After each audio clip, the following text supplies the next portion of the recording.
Well, I got involved with Zero because I'm a prostate cancer survivor.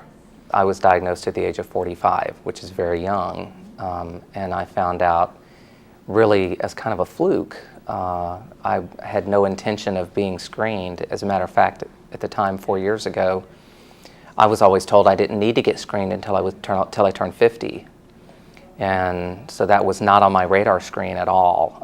And as it turned out, we were in the process of changing our insurance.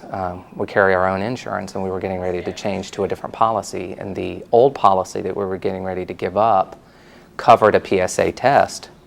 And it just so happened that my wife was sitting down and reading through the policy, and she realized through reading through it that it covered a PSA test. And I kept saying, I don't need to get screened, I'm only 45, there's nothing wrong with me. And she bugged me about it for probably 2 weeks, until finally I just gave in. Obviously, it's not just an old man's disease. There have been more and more cases in men in their 40s and even 30s now.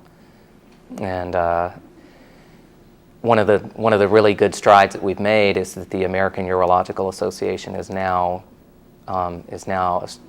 ascribing to new best treatment screening guidelines that say that every man by the age of 40 should be screened, should have a PSA and a DRE done. It's such a treatable disease. I mean, it's probably one of the most treatable forms of cancer if it's caught early. So that's really the key, is catching it early through the screening. Guys who have a family, you know, that was the big thing for me, was when I found out. I mean, I had 2 young children, and faced with this potentially life-threatening disease. And I think that's the thing that I always want to emphasize is to these men, you know, do you want to live to walk your daughter down the aisle one day? Do you want to live to see your kids graduate from college? Do you want to live to know your grandchildren one day?